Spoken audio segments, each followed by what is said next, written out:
এবার নামাজ নিয়ে চাঞ্চল্যকর তথ্য দিলেন যুক্তরাষ্ট্রের একদল বিজ্ঞানী।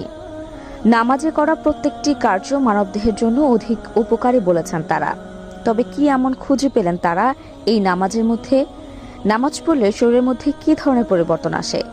কেমন থাকে আমাদের রক্তের চাপ? কি পরিবর্তন আসে আমাদের মস্তিষ্কে? সে সকল বিষয় নিয়ে তারা একটি বিবৃতি পেশ করেছে। তাই এই ভিডিওটি প্রত্যেকটি মুসলিমের দেখা কর্তব্য, কারণ নামাজ তো প্রত্যেক মুসলিমের পড়াই লাগে। তবে নামাজ পড়ার মাধ্যমে আমরা কি কি উপকারিতা পাই সেই সকল বিষয়েও জানা দরকার। তাই ভিডিওটি আপনার সকল মুসলিম ভাই বোনদের মধ্যে শেয়ার করে দিন, যারা কিনা প্রতিনিয়ত নামাজ পড়ে কিংবা পড়ার চেষ্টা করে। তাহলে যখন তারা জানতে পারবে নামাজ পড়ার এই সকল গুণাগুণ ও উপকারিতা, তখন তাদের নামাজের প্রতি আগ্রহ অধিক পরিমাণ বৃদ্ধি পাবে। এবং আপনি যদি প্রতিনিয়ত নামাজ পড়ে থাকেন। আসসালামু আলাইকুম রহমতুল্লাহ। প্রাকৃতিক গ্লুকোজে ভরপুর হলো সরিষা ফুলের মধু।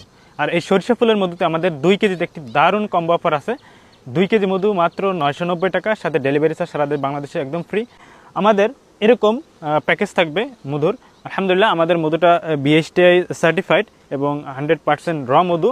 আলহামদুলিল্লাহ এই মধুটার কোয়ালিটি অসাধারণ কোয়ালিটি। এই সরিষা ফুলের মধুটা রিজনেবল প্রাইসে আমরা এজন্য দিতে পারতেছি, কারণ বাংলাদেশের সবচেয়ে বেশি মধু উৎপাদিত হয় সরিষা ফুলের মধু। সরিষা ফুলের মধুতে প্রাকৃতিক গ্লুকোজ বেশি থাকার কারণে এটা বাচ্চাদের জন্য খুবই প্রয়োজনীয়। শরীর যখন এনার্জি লস হয়ে যায় বা কাজ করতে করতে ক্লান্ত হয়ে যান, তখন এই সরিষা ফুলের মধুটা শরীরের জন্য শক্তি যোগাবে, গ্লুকোজের ঘাটতিটা পূরণ করবে।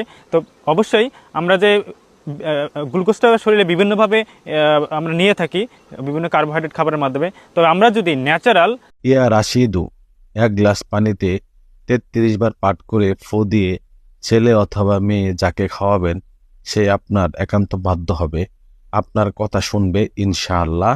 ইসমে আজমের আমল।